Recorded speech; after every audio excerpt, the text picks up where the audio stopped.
Hello everyone and welcome to the weekly magazine of the African economy.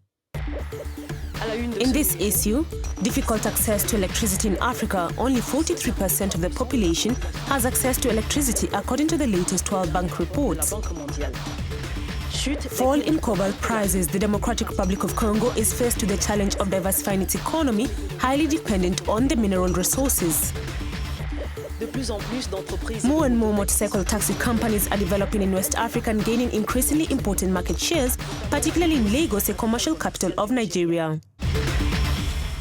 How to address electricity supply deficit in Africa? A question at the heart of World Bank's latest study on the difficulties of access to electricity on the African continent.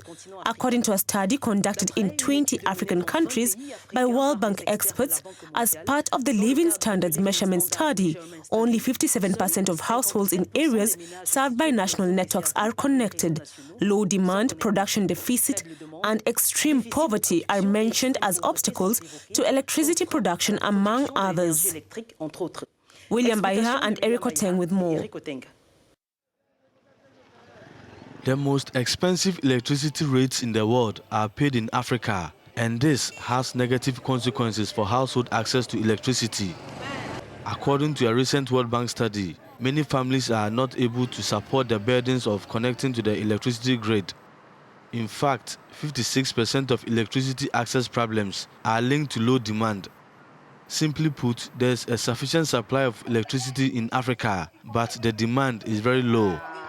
According to data collected on the continent as part of the Living Standards Measurement Study, only 57% of households living in areas served by national electricity grids are connected. In a context where very few people rely on a fixed salary, paying bills can sometimes be very difficult. The authors of the World Bank study on access to electricity in Africa indicate that African countries can achieve greater democratization of connections by, for example, better stratification of the tariff so that monthly prices are calibrated to reflect household income. To better understand this study, we have from Kampala, Uganda, Martin Eron, an analyst in the energy sector. Hello, Mr. Eron, and welcome to Business Africa. Thank you for having me on your program. There is talk of limited access to electricity, which amounts to 43% in Africa. What can be the main cause? So basically, what has been happening is that recent people have been investing in generation, but have been not been investing in distribution and transmission. As a result, you may have sufficient generation, but inadequate distribution. The other issue, of course, is the cost of investing in distribution can be high because many African countries lack urbanization. So the population is in the rural areas. The cost of delivering electricity to such populations is also very, very high and not affordable to many African countries. I'll give an example of countries that have done well, such as Ghana, that have 80% access. Ghana, I think, had a deliberate policy of investment on a continuous basis in electricity and on a deliberate effort. That is lacking in most countries.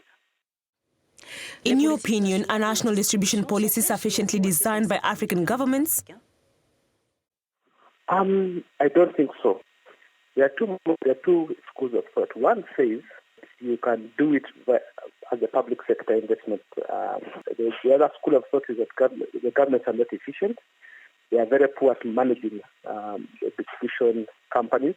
I believe that the right model of investment should be a mix of both private and public. The private model would then allow the grids to be run in an efficient manner. But the public investment is always cheaper. There has been a push by the World Bank to privatize, but I don't believe that wholly that passing the entire burden of investing in a distribution grid should be done only by the private sector, because ultimately it becomes expensive. The private sector also expects a higher return on investment, but if you can have a model that combines both public and private sector investment, then it will work. Otherwise, very, very few governments have gotten their policies right with regards to investment in the distribution policy. What alternative means can be implemented to address this problem?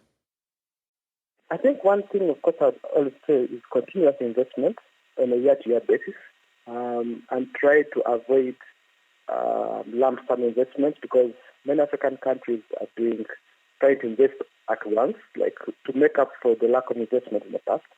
Two, the tariff, the end-user tariff must allow for reinvestment by the utilities. If the end-user tariff is too low, it basically starves the utilities of money for reinvestment. Or it means that there must be a subsidy.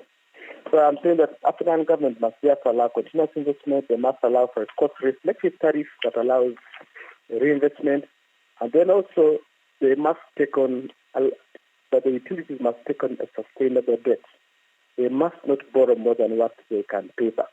And I think that is an important aspect of also investment in the distribution sector. Thank you, Martin Eron, for these insights. Eron is an analyst in the energy sector, speaking online from the Ugandan capital, Kampala. You're welcome. You're welcome. Faced with the challenge of regional integration and economic diversification, the Democratic Republic of Congo wants to reduce its over-reliance on mineral resources. But by what means? Find out after the break.